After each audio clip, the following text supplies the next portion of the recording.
अस्सलाम वालेकुम वरहमतुल्लाहि वबरकातुहू। सवाल आया है कैंसस स्टेट से, अमेरिका से। नाम है ट्रिशा। इनका सवाल ये पूछ रही हैं कि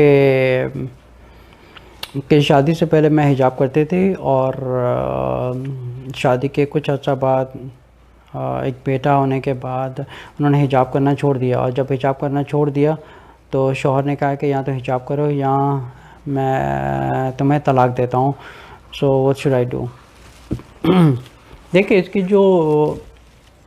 ये जो इस किस्म के मसले आते हैं उसकी वजह असल ये होती है कि जब इंसान अल्लाह को छोड़कर किसी और की खातिर जब कुछ करता है तो वो हमेशा बाद में जो है लाइफ में प्रॉब्लम्स आती हैं। सबसे पहले तो हमें दिल में ये करना चाहिए कि हम ज़िंदगी में कुछ भी करें लेकिन अल्लाह की खातिर करें और रसूल सल्लल्लाहु अलैहि वसल्लम की रज़ामंदी के लिए करें। ये हमारा अकीदा है। इससे ये होती है सिंसेरिटी और खालिस नीयत से अल्लाह की रज़ा के लिए करना। अब ये तकलीफ़ें आने की वजह यही है कि जो ये हिजाब करती थी इन्होंने अपने शौहर की वजह से एक हिजाब किया, ठीक है। अब क्योंकि अल्लाह की खातिर नहीं किया लेकिन एक शौहर की खातिर किया, ठीक है। अब इतने सालों बाद जब ये बता रही हैं कि बच्चा इनका बड़ा हो गया लेकिन अब वो हिजाब नहीं करती, ठीक है, और इनके शौहर ने कहा कि मैं तुम्हें तलाक दे दूंगा अगर तुमने हिजाब नहीं किया तो। अच्छा, ये जो नौबत आई है, ये नौबत आने की वजह क्या थी? ये नौबत आने की वजह यही थी कि जो बुनियादी तौर पर ये ज़िंदगी जो शुरुआत हुई थी, उन्होंने हिजाब करना शुरू किया था। उनके ऊपर तो सबसे पहले एक अल्लाह का हुक्म आता है, फिर शौहर का हुक्म आता है, ठीक है। एक अल्लाह का हुक्म पहले है कि औरत को हिजाब में होना चाहिए, उसको अल्लाह की रज़ामंदी के लिए हिजाब करना चाहिए था।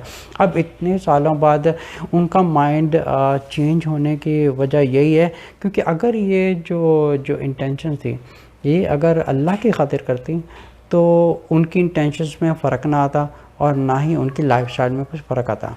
लेकिन उन्होंने जो पहली दफ़ा इंटेंशन की थी शादी करने के लिए तो उन्होंने हिजाब किया। अपने समझे कि एक बॉयफ्रेंड है जिनसे उन्हें शादी करनी है और शादी के लिए उन्होंने हिजाब करना शुरू कर दिया।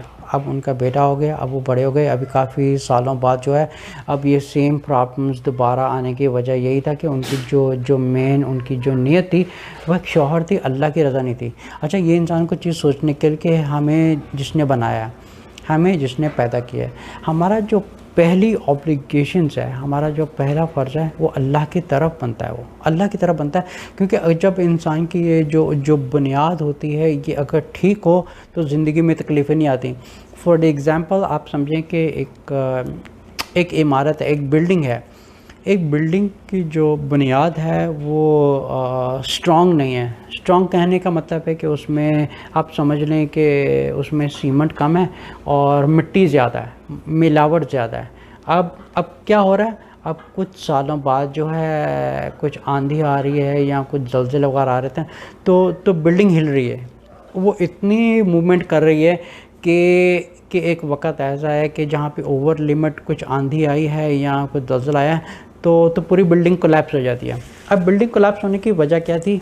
अब यही उसकी वजह थी क्योंकि फंडामेंटल्स उसका एक स्ट्रॉन्ग नहीं था। इसी तरह जब एक इंसान की जो ज़िंदगी की बुनियाद है वो होना चाहिए पहले कि ला इलाहा इल्लल्लाह मुहम्मद रसूलुल्लाह, और सबसे पहले एक अल्लाह को प्रायोरिटी दे, अल्लाह के बाद रसूल सल्लल्लाहु अलैहि वसल्लम की तालीमात को प्रायोरिटी दे। फिर उसके बाद दूसरे अहकामात एक ऑप्शनल होते हैं कि उनको फॉलो करे या ना करे। तो इन्होंने ये पूछा था कि मैं क्या करूं। अब क्योंकि देखिए इतने साल ज़्यादा गुज़र चुके हैं तो आप समझिए कि अगर पहले नियत नहीं की थी एक अल्लाह की खातिर, लेकिन जब मर्जी हम ये दिल से नियत कर सकते हैं कि ठीक है अल्लाह मैंने पहले आपके लिए नियत नहीं की थी लेकिन अब मैं आपके लिए करती हूँ, लेकिन अब मैं शौहर के लिए नियत नहीं करती हूँ। इंशाअल्लाह अल्लाह ताला कबूल करने वाले हैं। अस्सलाम वालेकुम वरहमतुल्लाहि वबरकातुहू।